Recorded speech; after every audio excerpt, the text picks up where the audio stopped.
कालोऽस्मि लोकक्षयकृत् प्रवृद्धो लोकान् समाहर्तुमिह प्रवृत्तः ऋतेऽपि त्वां न भविष्यन्ति सर्वे येव स्थिताः प्रत्यनीकेषु योधा। अर्जुन, मैं लोकों का नाश करने वाला बढ़ा हुआ काल हूं और इस समय इन लोकों को नष्ट करने के लिए प्रवृत्त हुआ हूं। प्रतिपक्षियों की सेना में स्थित जितने योद्धा हैं वे सब तेरे बिना भी नहीं रहेंगे, वे जीवित नहीं बचेंगे, इसीलिए प्रवृत्त हुआ हूं। तस्मात्त्वमुत्तिष्ठ यशो लभस्व जित्वा शत्रून् भुङ्क्ष्व राज्यं समृद्धम् मयैवैते निहताः पूर्वमेव निमित्तमात्रं भव सव्यसाचिन्। इसलिए अर्जुन, तू युद्ध के लिए खड़ा हो, यश प्राप्त कर, शत्रुओं को जीत, समृद्धि संपन्न राज्य को भोग। ये सब शूरवीर मेरे द्वारा पहले से ही मारे हुए हैं। सव्यसाचिन, तू केवल निमित्त मात्र बन।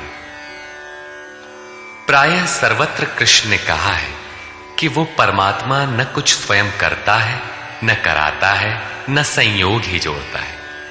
मोहावृत्ति बुद्धि के कारण ही लोग कहते हैं कि परमात्मा कराता है, किंतु यहां वे स्वयं ताल ठोक कर खड़े हो जाते हैं कि अर्जुन, करता धरता तो मैं हूं, मेरे द्वारा ये लोग पहले से ही मारे हुए, तो खड़ा भर हो, यश ले ले। ऐसा इसलिए है कि सो केवल भगतन हित लागी। अर्जुन उसी अवस्था को प्राप्त कर चुका था कि भगवान स्वयं ताल ठोक कर खड़े हो गए। अनुराग ही अर्जुन है। अनुरागी के लिए भगवान सदैव खड़े हैं, उन्हीं के कर्ता है, रथी बन जाते हैं। यहां गीता में तीसरी बार साम्राज्य का प्रकरण आया है। पहले अर्जुन लड़ना नहीं चाहता था। उसने कहा कि पृथ्वी के धन धान्य संपन्न अकंटक साम्राज्य तथा देवताओं के स्वामीपन अथवा त्रैलोक्य के राज्य में भी मैं उस उपाय को नहीं देखता जो इंद्रियों को सुखाने वाले मेरे इस शोक को दूर कर सके। जब तड़पन बनी ही रहेगी तो हमें नहीं चाहिए। योगेश्वर ने कहा, इस युद्ध में हारोगे तो देवत्व और जीतने पर महामहिम की स्थिति मिलेगी। और यहां 11वें अध्याय में कहते हैं कि ये शत्रु मेरे द्वारा मारे गए हैं, तू निमित्त मात्र भर बन जा, यश को प्राप्त कर और समृद्ध राज्य को भोग। फिर वही बात, जिस बात से अर्जुन चौंकता है, जिसमें वो शोक मिटता हुआ नहीं देखता, क्या श्री कृष्ण फिर भी वही राज्य देंगे? नहीं, वस्तुतः विकारों के अंत के साथ परमात्म स्वरूप की स्थिति ही वास्तविक समृद्धि है, जो स्थिर संपत्ति है, जिसका कभी विनाश नहीं होता, राजयोग का परिणाम है। द्रोणं च भीष्मं च जयद्रथं च कर्णं तथान्यानपि योधवीरान् मया हतांस्त्वं जहिमा व्यथिष्ठा युध्यस्व जेतासि रणे सपत्नान्। इन द्रोण, भीष्म, जयद्रथ और कर्ण तथा अन्यान्य बहुत से मेरे द्वारा मारे हुए शूरवीर योद्धाओं को तू मार, भय मत कर। संग्राम के वैरियों को तू निश्चित जीतेगा, इसलिए युद्ध कर। यहां भी योगेश्वर ने कहा कि मेरे द्वारा मारे हुए इन मरे हुओं को तू मार। स्पष्ट किया कि मैं करता हूं, जबकि 5वें अध्याय के 13, 14 एवं 15 श्लोक में उन्होंने कहा था भगवान अकर्ता है।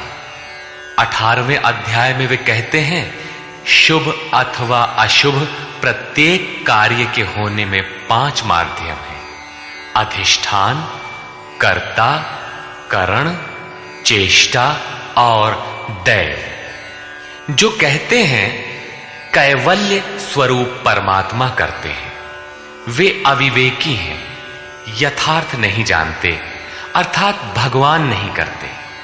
ऐसा विरोधाभास क्यों? वस्तुतः प्रकृति और उस परमात्म पुरुष के बीच एक सीमा रेखा है।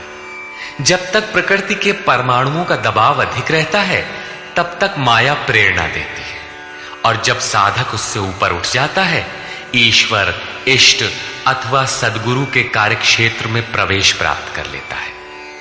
उसके बाद सद्गुरु, इष्ट, याद रहे प्रेरक के स्थान पर सद्गुरु, आत्मा, परमात्मा, इष्ट, भगवान पर्यायवाची है। कुछ भी कहें, कहता भगवान ही है। हृदय से रथी हो जाता है। आत्मा से जागृत होकर उस अनुरागी साधक का स्वयं पथ संचालन करने लग जाता है। पूज्य महाराज जी कहते थे, हो जिस परमात्मा की हमें चाह है, वो जिस सतह पर खड़े हैं, उस सतह पर स्वयं उतरकर जब तक आत्मा से जागृत नहीं हो जाता, तब तक सही मात्रा में साधन का आरंभ नहीं होता। उसके बाद जो कुछ साधक से पार लगता है, वो उनकी देन है। साधक तो निमित्त मात्र होकर उनके संकेत और आदेश पर चलता भर रहता है। साधक की विजय उनकी देन है। ऐसे अनुरागी के लिए ईश्वर अपनी दृष्टि से देखता है, दिखाता है और अपने स्वरूप तक पहुंचाता है। यही श्री कृष्ण कहते हैं, मेरे द्वारा मारे हुए इन बैरियों को मार, निश्चय ही तुम्हारी विजय होगी। मैं जो खड़ा हूं। संजय उवाच। सब्सक्राइब कीजिए हमारे चैनल को और बेल आइकॉन को दबाइए हमारी लेटेस्ट वीडियो सबसे पहले देखने के लिए।